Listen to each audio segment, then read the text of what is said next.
Thank you very much, everybody. It's a great honor to speak here. I will start because we're two presenters. I would just like to say that I'm just a humble admirer of Ksenia, because what I will show you now is just my theoretical foundings that were inspired by her work. She single-handedly feeds 70 animals each day.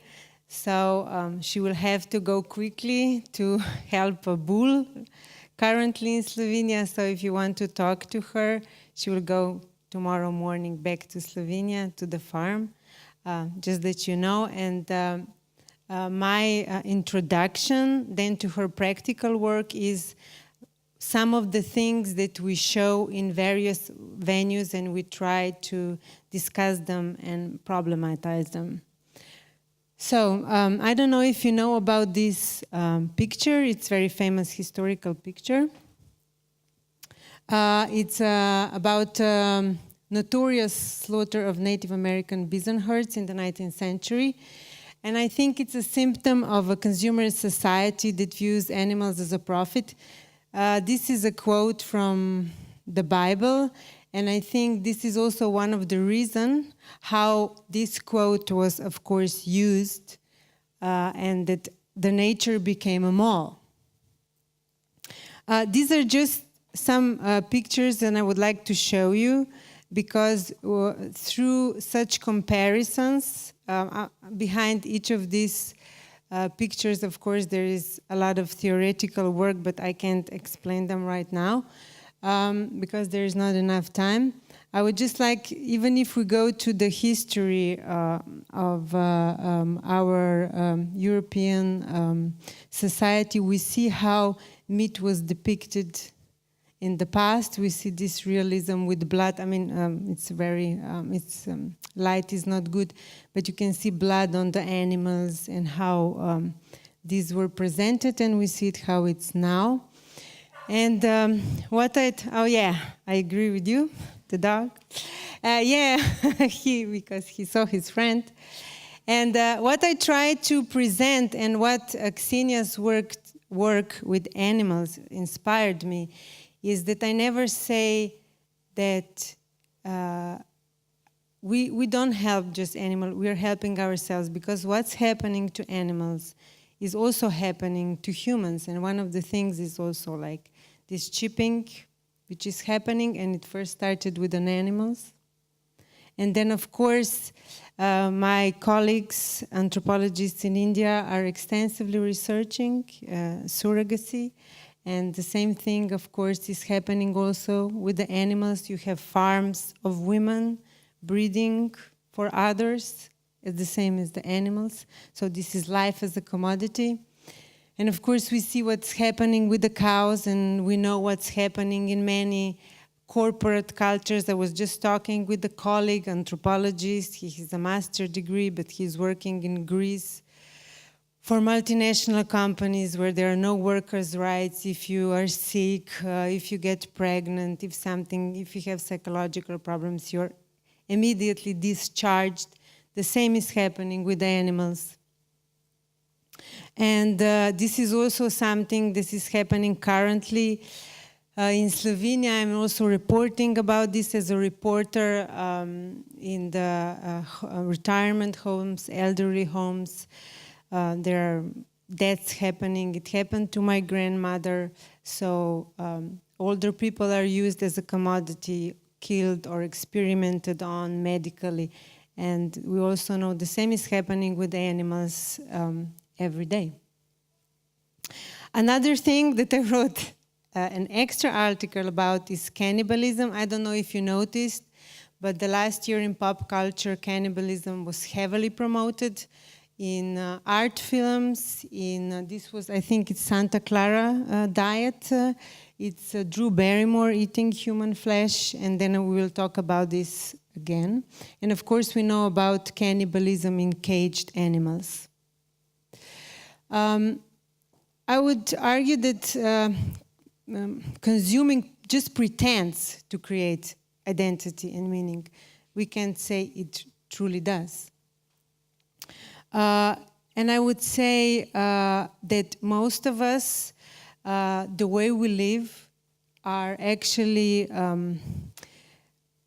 disconnected from nature and from animals. And this is why most of the animals and most of the things we are in connection with become symbols. I think this is a very good example of Andy Warhol artwork, because we see it's a chicken noodle soup and we don't see the soup and we don't see the chicken, and this is like what Baudrillard was saying. It's like the distinction between image and representation is caused by the increased mass production, and this mass production, of course, is the most mirrored in media and pop culture. And I agree with him that mass media create an underlying reality. I really like this poem from Lily Allen, which we know is a pop singer. I don't know what's right and what's real anymore. I don't know how I'm meant to feel anymore. And when do you think it will all become clear? Because I'm being taken over by the fear. Why I chose pop music is because I realized that anywhere we go, we are surrounded by pop music as a sort of a musical, all-pervading background. Even if you go to the shop or anywhere you go, you turn on the radio, music is everywhere. So I was surprised to see how many millions of people watch these videos, and I was really surprised by the title, We Can't Stop, and I was interested about what we can't stop. And we see all this illusion on killing and cutting, and I was asking myself what we can't stop when we see here fur and dead stuffed animals that are being used as symbols of consumerism, and we see that the animals and toys and products and fashion, it's all kind of blurred.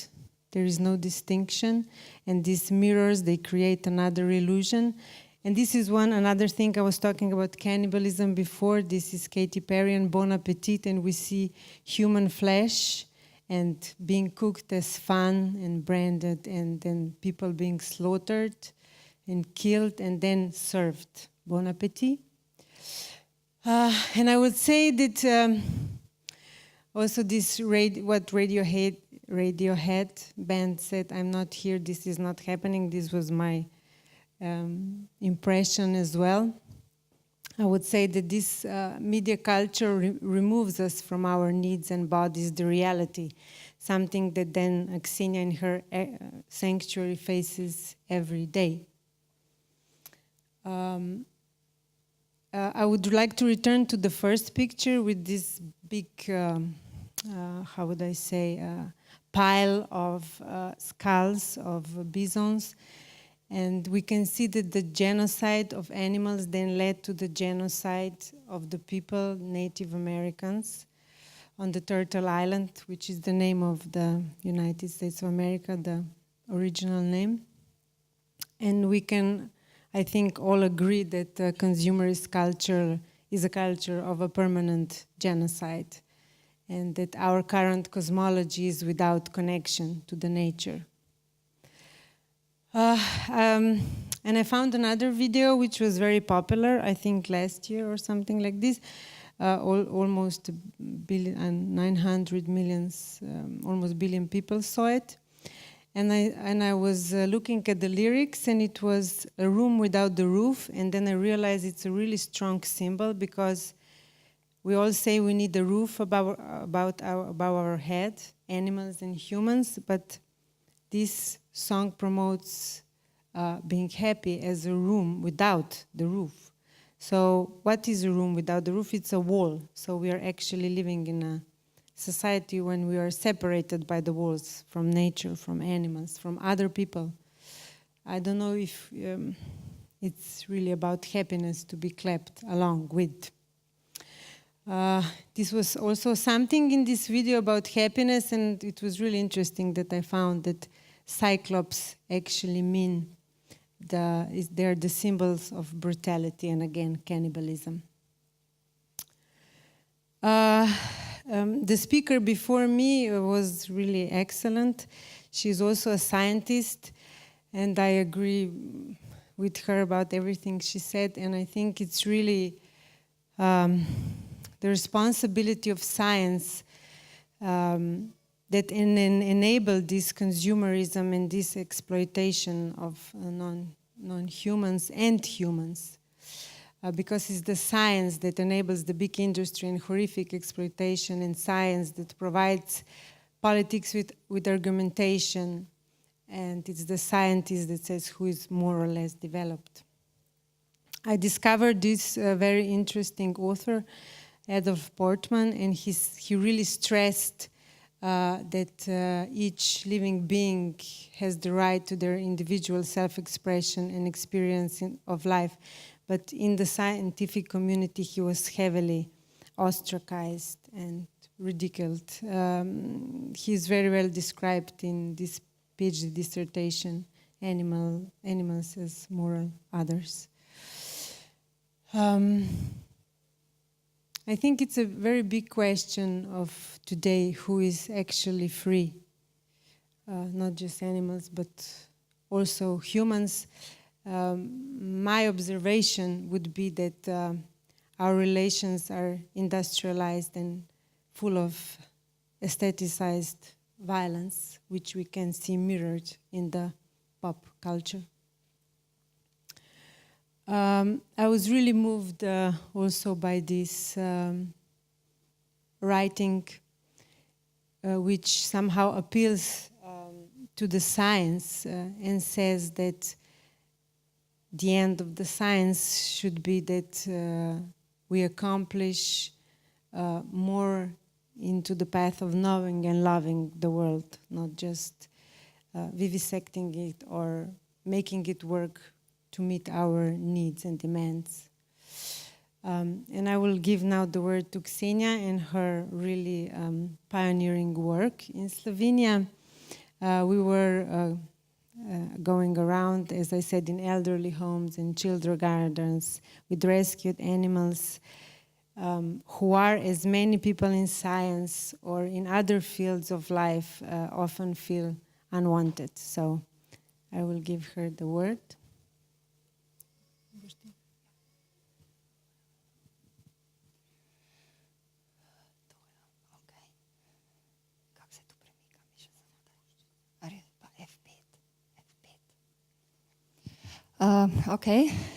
Hello from my side. I will try in this next minute make on some cases give arguments some of the Katarina's statements about how fight for animal rights is strongly connected also to rights for people. I will start it with, I've told them I'm stories of unwanted. These are our residents. The story of Misha, she was a cow who was sold for slaughter because she was considered unuseful to milk industry because of her body disability. She couldn't have babies. Misha is considered as an anomaly in the system, the unwanted. The story of another unwanted animal person, Frida, goes in 2014. She was 1-year-old hen who was out of production because she was not laying enough eggs anymore and sold alive for 60 cents for the soup.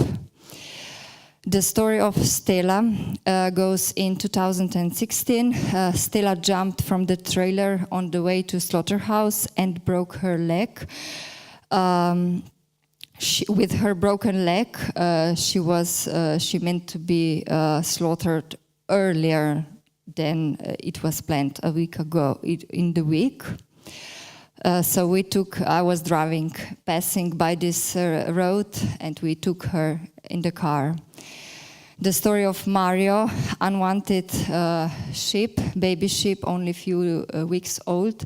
She was found dehydrated in one barn. The mother sheep accidentally stepped on him, but the farmer daughter didn't allow him to be killed, so he was offered for free anyone. He is in our room. The story of Luciano, a veterinary student, was having a practice, and all this protocol on the chickens, and at the end the male chickens go to the machine to go to death, but she was allowed to take him home. She was preferred to stole him, but then she asked if she can save him. Luciano. The story of Flip, it was a story of a rabbit who was in a dark cage, unable to walk. He was raised for meat and handicapped. The story of Choki, she was old, unuseful pig. At 2 years, pigs can live 10 years and more. In 2 years, she had more than 30 piglets, 3 times give birth, and she became unuseful. That was her picture on one auction, almost for free. These few animals were saved to live life in dignity, respect, and peace at our cocky sanctuary. On this photo is chicken Frida. You remember her with no feather at all. This is Choki, the mother pig, who gave so many births to the piglet, which has never chance to grow them up. This is Stella, who jumps off the trailer. The Mario, who is now almost 70 kilos. This is Luciano, become bigger and bigger. This is also Stella, who jumped off the trailer. But after years of providing physical care for these rescued animals, restoring their well-being and dignity, and enable them to live life by their own terms, I realized a sad thing, that we can save them from cages, but we can never save them from their bodies, which become their prisoners because of people manipulation of species in the name of the profit. I hope I will be as quick as I can. I will show you the story of Odie, who made the most powerful impact also in our country and also to my family. Our Cocky Sanctuary is family-run sanctuary. It's a story that inspired my quote, "Eat me and I will satisfy your hunger for a couple of hours, hug me and I will nurture your soul for the rest of your life." And it's a story of a very, very small little piglet. At the moment we had no idea what kind of effect, what kind of change he was going to bring into our lives. We named him Odie, a derivative of the Slovenian word for baby pig, odojek. But I called him a little ugly and sincerely laughed at his alien-like creature and giant snout and enormous ears that gave the impression that he just must start flying. He loved to eat apples, always begged for pancakes. Before I even realized what was happening, at that time we didn't have sanctuary at all, he found his way into our hearts. And he filled our hearts with love. In the process, he also filled up all the space on the couch as well. He explored with the chickens, and he lives a life under the sun and the rain. Then December come, he became a family member.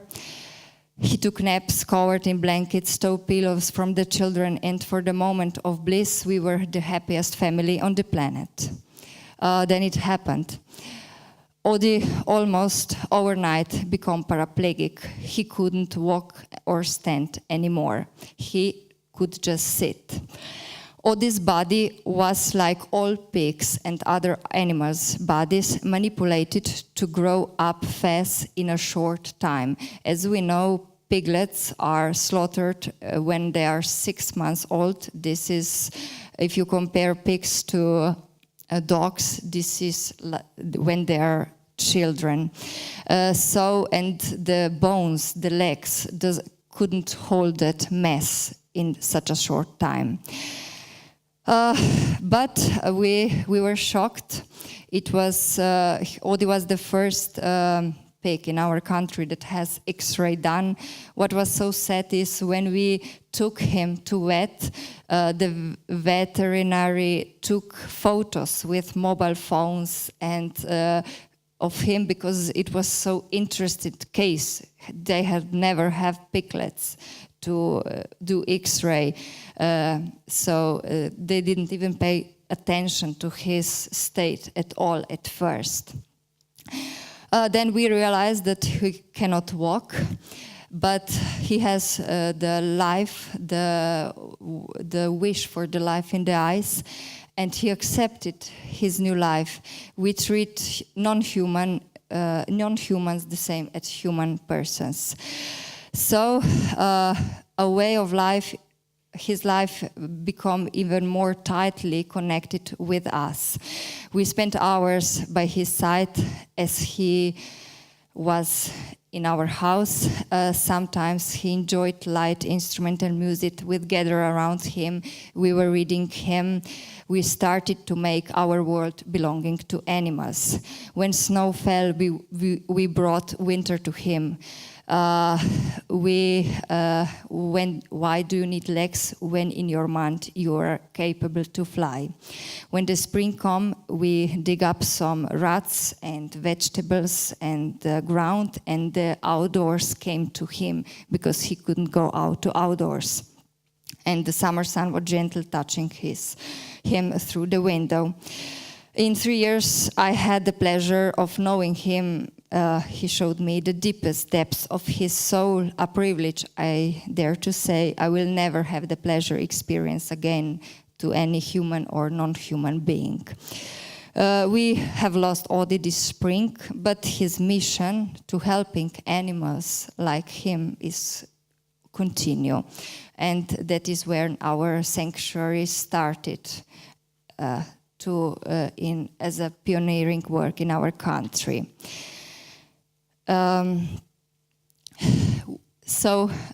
This is the case, which was not the only one, when we realized that we cannot save animals from their bodies, the industry genetically manipulated. Hens, in my hands, died many hens because of their reproductive system. Broiler chickens cannot stand. This is Masha. She had split legs like that, so we made her a swing. But it's not only physical issues that we are waiting when we are having relations with rescued farmed animals. It's also an emotional trauma that we cause as people to animals. I will say we broke their will, which is not easy to repair, if at all. On the left is Chalky, the one rescue who gave so many piglets. They were slaughtered. It's one farm when they slaughter pigs in front of the door, and I can say they pulled all the teeth of her. We couldn't return her the will. She's happy to be on the ground, but I can see the fear still after 2 years in her. The Belka, the goat, she was living on the rope for more than 5 years, and she has a special tick in the neck, and she's very, very still afraid of people, and not very likely behave like goats. She's afraid to jump and so on. We rescued all her family. After 2 years, she still have such a strong connection with the son and the daughter. This one is Stella, who had the broken leg and jumped off the trailer. Alive animals are the mirror of our society. And Koki Sanctuary has introduced new paradigms for the veterinary practice concerning farmed animals in Slovenia. That is to treat non-human persons as human. I think for the first time for a short time, for the first time, veterinary science worked for the life itself, not the profit from the animals. We take all of the chickens to veterinary faculty almost. But veterinary science normally does not treat farm animals which are disabled because they are killed. Therefore, there is a huge lack of experience in treating farm animals.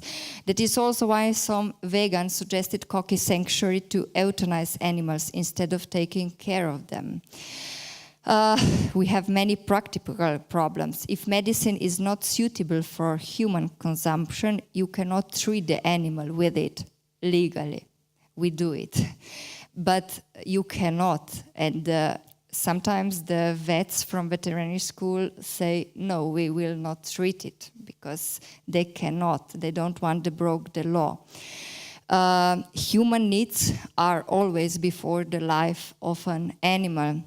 So, but then ethical dilemmas, what is the position on euthanizing non-humans which are all disabled, less mobile? Should we hide them, non-humans, because they are not perfect? Does not the living experience belong to all? We are now at the end of presentation.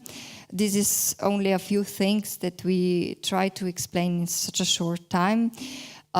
We just moved 2 months ago to bigger land. We have 69 rescues.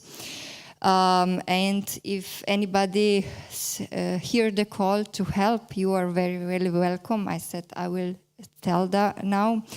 I'm happy that we are here. It's a pioneering work, and in our country it's not any organization.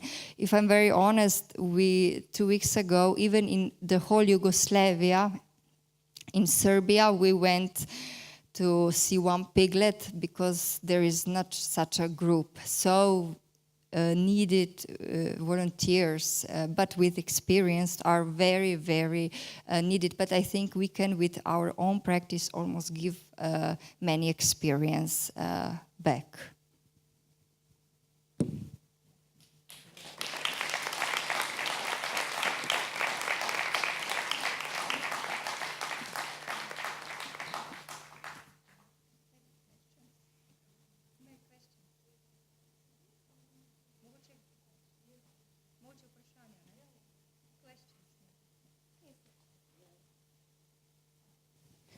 So we have time for some questions. If there are any, please raise your hand. Or comments. Yes. I was wondering what you think about the cost effectiveness on working for vegan advocacy, for example, instead of farm sanctuary. For example, I think the cost you need, the resources you need for animals, if you work on farm sanctuaries, if you try to rescue individual animals from factory farms, it is much higher than if you just convince a lot of people to go vegan. So you can prevent the problem before it is happening. And I think, I'm not sure about the exact data, but actually, vegan advocacy is much more cost-effective than farm sanctuaries. And what do you think about this issue? She is better in English. No, I'm not better in English, but I will just say this is the paradigm we want to avoid completely. Okay. Cost effectiveness, I mean, being happy without the roof, no. But of course, vegan prevention is very important. Vegan early intervention, I'm sorry, this is the right terminology. I completely agree. We go to the kindergartens together with Ksenia. We rescued chickens. It was a very special experience because we went with the chicken and she laid an egg, and then the kindergarten teachers and the children, they were very small, from 2 to 4. They saw the chicken eat their own egg, and they were like, oh, and this was very interesting for me as an anthropologist, because the chicken ate her own egg, and this is like, oh, I'm a kindergarten teacher, and the motherly aspects and things like this. So people really start to think and ask questions, and we use fairy tales, and we don't want to educate on just one level. Of course, we present also Slovenian kitchen of our grandmothers. She published a book from many volunteers. They present national dishes on vegan. I mean, we really do a lot of things on a lot of levels. Also in media, we try to discuss like feminist issues, like many issues. But we don't try to find solution for all, but try to search for individual solutions. And I really believe that each of these rescued animals, which are absolutely, there is nothing that the hard work she done. I mean, this pig was like in a diapers. This is, even if you take care of a person with dementia, that's why I was showing old people, because I took care of my grandmother. She was in diapers. Old people, you have to, I mean, this is really hard work. But we learn a lot from each other, from the sickness, and we need support, we need community, and I think cost-effectiveness got us nowhere, got us where we are right now. Maybe it's a very good example, the pig Stella, who fell from the trailer. It was such a interesting, because I thought she broke her leg. I knew the pigs. I saw she's in pain, and I went to the farmer and said, that's not good. He said, okay, we will slaughter her in 2 hours. So I said, but give me just her. And then actually I bought her. And what was interesting, because this farmer, for the first time here, somebody that said, I will give you money to save a life. And after 2 weeks, he come to our house and said, how is Stella doing? But he slaughtered pigs. He gave her a name, and he bring the corn, and he wanted to see how is Stella doing. So I took him to Stella and said, okay, look, but pigs are very sentient beings. She didn't even wanted to look at him. She was just staring to the ground. She hated him. But he came, and when I see she didn't like her, I didn't allow him. I said, okay, that's it, and then we talked. But he made such an interest in it, and then it's just another perspective. This is to plant a seed. Maybe this farmer will still continue, but in the moment, he got another perspective. Somebody rescued a pig, he gives 24 hours to care of the pig. Now we have a case of one bull. One farmer got to hospital. He had 6 dogs, cats, and a bull in the barn. And the bull was to slaughter, but the nephew said that if there is a possibility, because he herited him, that he wanted to save him, to put him in a sanctuary. And again, when we published that, we have to gather the finance for the transport for the bull, people still cannot believe that there is a place that an animal like a bull can live the life till the rest of the life. So it's such a new concept that I think all of these stories have a great impact, because they are giving the other perspective.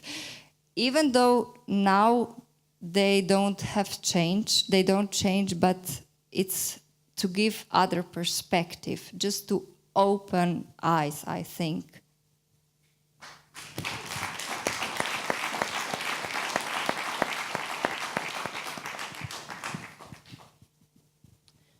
Is there another question?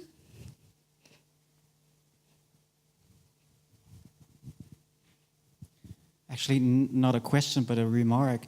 Thank you very much for your presentation. I was so amazed because actually I heard what you were saying just 2 weeks ago when the fathers of Esther the Wonder Pig were in Berlin, and they were having the exact same talk.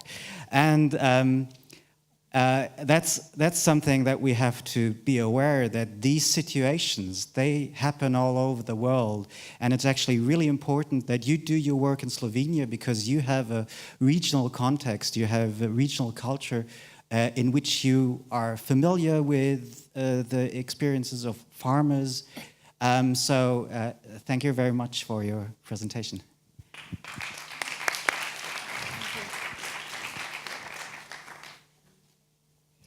Is there another question? Comment?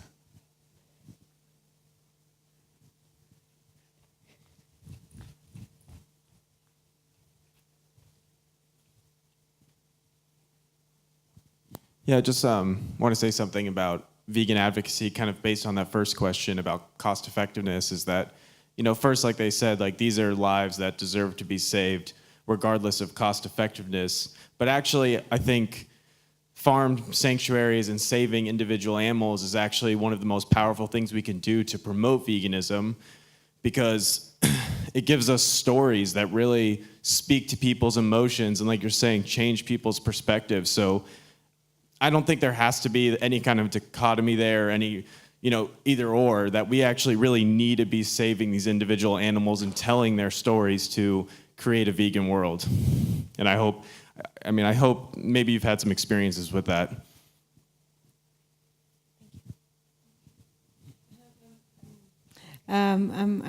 Thank you for your comment. I really, and I'm just going, in my mind, I'm just going through this, that all these things, I think educating people about vegan options, how to eat, and to really educate them about clothes and production and slavery of animals. I think this is very important and takes a lot of time and energy and investment, intellectual and emotional, as well as caring for a rabbit that can walk or a bull. And I think that it's very important to cooperate at such conferences, because everybody contributes in the field they can. And I think I'm really interested in that presentation where it says how to prevent a burnout, because I think we are all on the brink of a burnout. So I think we must help each other, and we are absolutely all working to the same goal.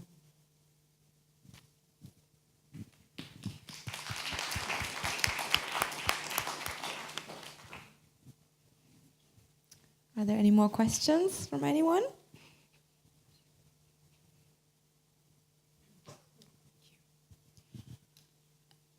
You may be encouraged to know about the story very recently of a farmer in England. I forget his name, but anyway, he appeared on television just recently on a program called Country File, which is very much a pro meat farming, dairy farming type program. But he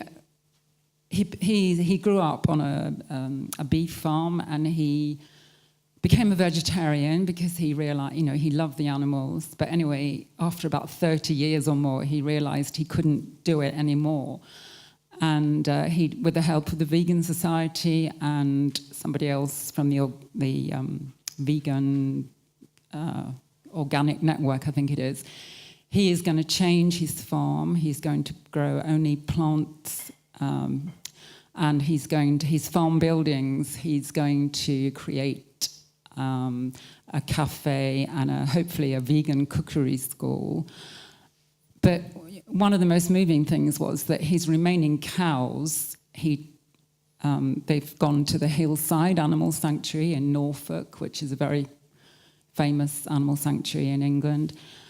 And I think she probably Wendy Valentine, who founded that, very much like you when she first started it, probably it was quite a new thing to do, to have farm animals in a sanctuary.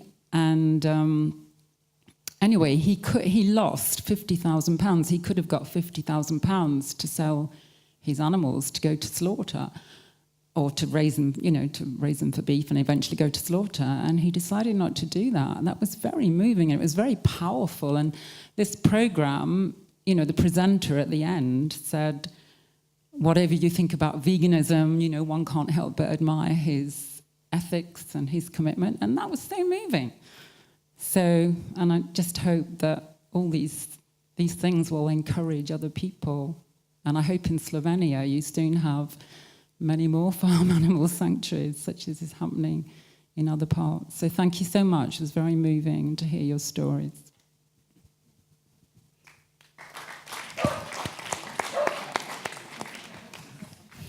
Thank you for sharing that.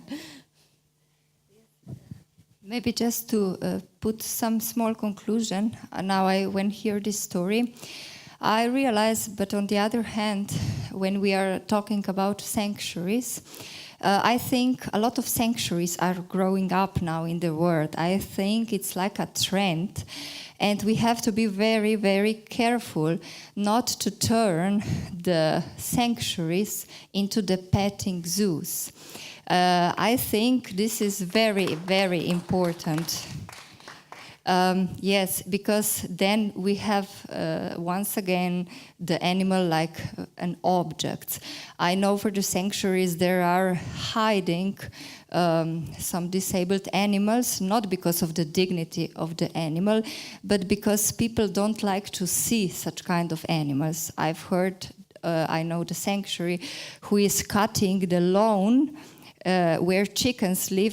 Chickens have to eat a lot of grass. It has to be the environment which meets chickens' needs first and then others, because it's a land which belongs to the animals first, sanctuary. But they cut the lawn because the visitors wanted to have a nice environment. So I think it's very, very important that sanctuary stays the safe place for the animal, that it doesn't turn into the petting zoo and so on, even in the name of education. We 5 years ago, we went with a chicken to kindergartens, to schools, to faculty. It was a great experience. But after some years, I realized that maybe it's not the right way. That's the reason why we bought a farm, because when you want to be in the contact of the animal, is the most proper way to see the life of the animal in her environment, her land, with her friends, not to take the animal from something and in the name of the education take it with her, because again this is not her. So that's the reason why I think it's very good that people come to the sanctuary when animals have their territory, their needs. People can observe. Maybe some animals are willing to be with the people, some animals no, but to people see the interaction between animals. In Koki Sanctuary we put interspecies areas where pig, cows, sheep live together. It's so important, all of this work, ethological, interspecies relationships to develop. That is just, I want to say at the end maybe.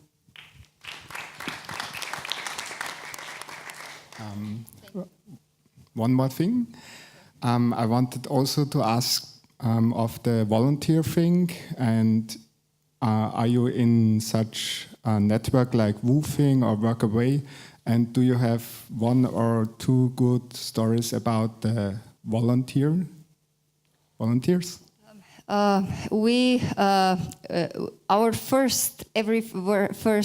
The need for volunteers appears this year. So I will be very honest. I will be happy if somebody can present us this network for volunteers. We don't have it. for now, because we had now one volunteer from Danish, Josephine. She came just because she saw the stories on, I think, Facebook. And when we moved to the new land 2 months ago. So now she's helping with us, and she's our first volunteer. She is now exhausted a little bit, so we said we needed much more. So we are at the start for volunteering. Later, maybe after this presentation, I have with me the address, and if anybody wants any information, I'm also today here this evening. Thank you. Okay, then thank you, Katarina and Xenia, for your talk.